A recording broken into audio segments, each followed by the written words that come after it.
కిరణ్ అబ్బవరం శ్రీ గౌరీప్రియ జంటగా ఎస్కేఎన్ సాయి రాజేష్ కాంబినేషన్లో రూపొందుతున్న చిత్రం చెన్నై లవ్ స్టోరీ. సాయి రాజేష్ కథను అందిస్తున్న ఈ చిత్రానికి రవి నంబూరి దర్శకత్వం వహిస్తున్నారు. ప్రస్తుతం ఈ సినిమా చిత్రీకరణ తుది దశలో ఉంది. మెలోడీ బ్రహ్మ మణి శర్మ ఈ సినిమాకు సంగీతాన్ని అందిస్తున్నారు. తాజాగా ఈ సినిమా నుంచి గుర్తుందా పాట విడుదల వేడుకను నిర్వహించారు మేకర్స్. ఆ విశేషాలు మన ఫిలిం ఫ్లాష్లో చూసేద్దాం. అంటే బేబీకి నాకు చాలా హెల్ప్ చేశాడు రవి. నేను ఆ టైంలో అంటే నన్ను నేను ప్రూవ్ చేసుకోవాలని విపరీతంగా 5 గంటల సినిమా తీసేశాను. దాన్ని ఎలా కట్ చేయాలో తెలియదు. రిలీజ్ డేట్ అనౌన్స్ చేసేసారు.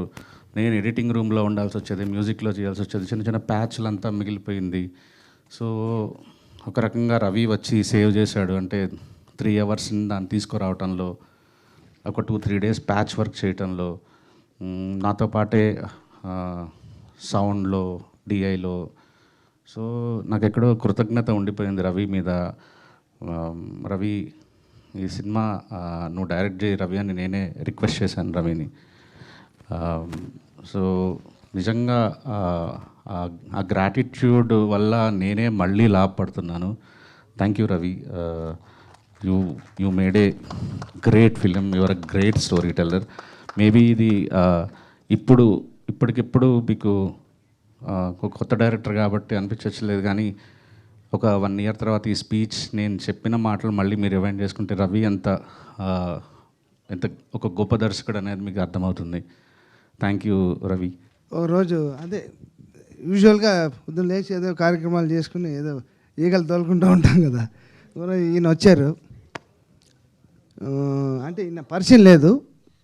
నేను డైరెక్టర్ సార్, ఇలా బేబీ సినిమా చేశాను. ఓకే ఓకే, నాతో ఏం పని ఉంటుందని అనుకుంటా. సరే సార్, మీరు మ్యూజిక్ చేయాలి సార్. నా హార్మోని ఎప్పుడో ఎక్కడ ఉందో కూడా తెలియదు. అంటే ఆయనే వెతికి పట్టుకుని దాన్ని దుమ్ము దులిపి అలా కూర్చోబెట్టాడు నన్ను. కూర్చోబెట్టి వర్క్ స్టార్ట్ చేసాం. వర్క్ స్టార్ట్ చేసిన తర్వాత ఒక ట్యూన్ అయిన తర్వాత తెలిసింది, అమ్మో ఇదే ఏదో లోపల నుంచి బయలుదేరింది. అదే ట్యూన్లన్నీ బ్రహ్మాండంగా తీసుకున్నాడు. వర్క్ చేసాం బ్రహ్మాండంగా. ఇంకా వీళ్ళు డెస్టినీ మన అందరికీ మంచి జరగాలని I wish all the team. కిరణ్తో 2వ సినిమా నేను చేయడం. And then I wish the team all the best. Thank you so much. Thanks for making me emotional films writer అయ్యానంటే దానికి మీరే రీజన్ సార్. లేకపోతే అసలు ఇటుపక్క వచ్చాను కాదు. ఫస్ట్ ఏదో చిన్న సినిమా చేసుకుంటుంటే రాజేష్ గారు పిలిచి సినిమా చేయి రవి అన్నారు. ఆయన నేను పెట్టిన ఒకే ఒక కండిషన్, సార్ నాకు మీరు మ్యూజిక్ నేర్పుతానంటే, అంటే ఆయనకి అంటే మ్యూజిక్ మీద మంచి నాలెడ్జ్ ఉంది రాజేష్ గారికి. ఈ సినిమా త్రూ అవుట్ ప్రాసెస్లో మీ దగ్గరికి నేను హిట్ కొట్టడానికో దేనికో రావట్లే, మీరు సినిమా తీస్తా, బట్ మీ దగ్గర మ్యూజిక్ సెన్స్ నేర్చుకుంటానే ఈ సినిమా ఫస్ట్ స్టార్ట్ అయిన రీజన్ అది. తర్వాత లాంగ్ జర్నీ. అండ్ నాకు తెలిసి అంటే నాకు నా మీద ఉన్న నమ్మకం వల్ల లేకపోతే క్లోజ్నెస్ వల్ల తెలియదు, కానీ బయట ఏ ప్రొడ్యూసర్ కానీ ఏ ప్రొడక్షన్ హౌస్ కానీ ఒక డెబ్యూ డైరెక్టర్కి అంటే చెప్పచ్చలేదు తెలియదు. ఇప్పుడు వరకు 73 రోజులు తీసా, ఇంకో 22 రోజులు ఉంది. ఇది ఒక లవ్ స్టోరీ. దీనికి 100 రోజులు ఎవ్వరు అసలు ఎఫర్ట్ చేయరు.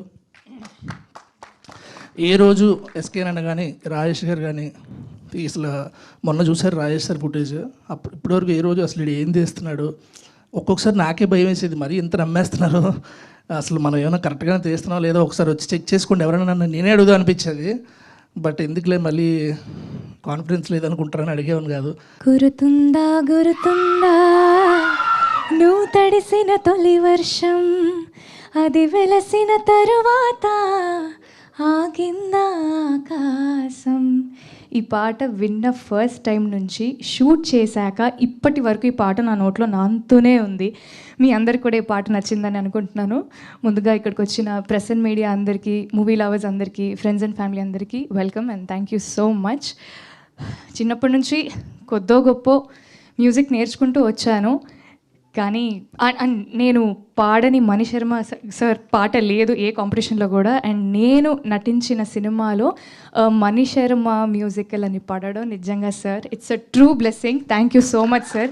నిజంగా forever indebted to you for doing this film. Chennai love story చాలా చాలా యాంటిసిపేషన్ ఉన్న సినిమా. గ్లిమ్స్ రిలీజ్ అయిన తర్వాత నుంచి ఈ సినిమా అప్డేట్స్ ఎప్పుడు అని మీరందరూ కూడా అడుగుతూ వస్తున్నారు. మీతో పాటు నేను కూడా సమానంగా వెయిట్ చేస్తూ వస్తున్నాను.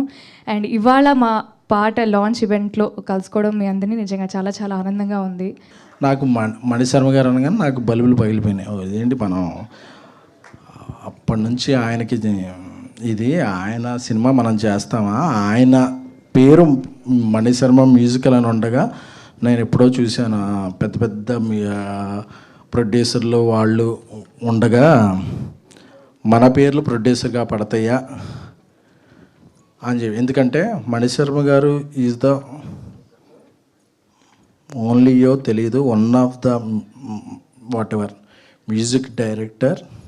ఆయన సాహిత్యం వినపడేది, ఆయన సన్నిహిత్యం కనపడేది మ్యూజిక్తో. పదాలు అన్నీ వినపడేవి, డ్రమ్స్ బీట్లకి. అంటే మా కాలేజ్ హుడ్ అంతా కూడా ఆయన పాటలకి డ్యాన్స్లు వేసుకోవటం 50 రోజు సెకండ్ షోలో, 100 రోజు సెకండ్ షోలో, మార్నింగ్ షో, బెనిఫిట్ షోలో గడిచిపోయింది. అలాంటి ఒక లెజెండరీ మ్యూజిక్ డైరెక్టర్ మన సినిమాగా చేస్తున్నారంటే చాలా ఎగ్జైట్మెంట్ అది. ఎందుకంటే ఆయన ఏం చేస్తారు అంటే చేస్తారా లేదా ఏంటి అని చెప్పి అందరూ ఆయన మణిశర్మ గారు అంటారు, కానీ మాకు హీజ్ మణి గాడ్. అంటే నాకు ఇది 12వ సినిమా. ఇది సినిమాలు చేసుకుంటూ వెళ్ళిపోతున్నాం, మంచి సినిమాలు చేస్తున్నాం, కొన్ని సినిమాలు అటు ఇటు అవుతూ ఉంటాయి. ఒక వ్యక్తితో ట్రావెల్ అవుతున్నప్పుడు సెట్లో రోజు సరే ముందు స్క్రిప్ట్ అంతా చెప్పేశాడు, అదిరిపోయింది, చాలా ఎగ్జైటెడ్ ఉన్నా నేను. రోజు మార్నింగ్ సెట్కి రాగానే రవెన్ ఎక్కడన్నా పెన్ను పేపర్ పట్టుకున్నాడంటే నేను చాలా ఎగ్జైట్మెంట్తో ఫీల్ అయిపోతూ ఉంటాను అనమాట. అంటే అప్పుడప్పుడే వేడిగా దోశ కదా కుక్ చేసుకొని వచ్చినట్టు ఏదో డైలాగులు రాసుకొచ్చింటాడు, అదిరిపోద్దని ఆ పేపర్ తీసుకొచ్చి నా దగ్గరికి సీన్లు చెప్తుంటే లిటరల్లీ సినిమా మీద నాకు ఇంకా ప్రేమ పెరిగేది మీ వల్లనే Ravanna. Thank you so much. కొంతమందితో వర్క్ చేసేటప్పుడు మనకి అంటే సినిమా అంటే అందరం ఇక్కడికి పిచ్చితో వస్తాం, సినిమా ఇంకా బాగా చేయాలని. కొంతమందితో ట్రావెల్ చేసేటప్పుడు ఈక్వల్ వేవ్ లెంత్ దొరికినప్పుడు, వాళ్ళ రైటింగ్ మనల్ని ఎగ్జైట్ చేసినప్పుడు మనకు ఫీలింగ్ కలుగుతుంది. నాకు రవెన్నతో వర్క్ చేస్తున్న ఎవ్రీ డే ఎంత ఎగ్జైట్ అయిపోయానంటే ఆ సీన్ రైటింగ్ తీసుకొని డైలాగులు రాస్తే ఏంది ఇలా రాసేసాడేంటి, నా ఇంత బాగా రాసాడేంటి అని చెప్పి ఆ ఎగ్జైట్మెంట్తో యాక్ట్ చేశాను ఈ సినిమా అంతా. అది రేపు మీరు చూడబోతారు. రవెన్న గురించి ఇందాక సారోలు రాజేష్ గారు చెప్పినట్టు ఓకే మేము మాట్లాడే మాటలు ఇప్పుడు మీకు ఎలా అనిపిస్తాయో తెలియదు, కానీ you are going to witness one of the greatest writer in TFI. I'm sure రవెన్న రేపు ఈయన సంభాషణలు కానీ, ఈయన సీన్స్ కానీ, ఈయన డైలాగులు కానీ రేపు ఆడిటోరియంలో కూర్చున్న వాళ్ళందరికీ ఏంట్రా ఎవరు రాయుడు ఇంత బాగా రాశారేంటి ఏంటి అని రాజేష్ గారి గురించి కానీ రవెన్న గురించి కానీ మళ్ళీ వెనకాలకి వెళ్ళి మళ్ళీ చూసుకుంటారు. I'm so happy working with you Ravanna.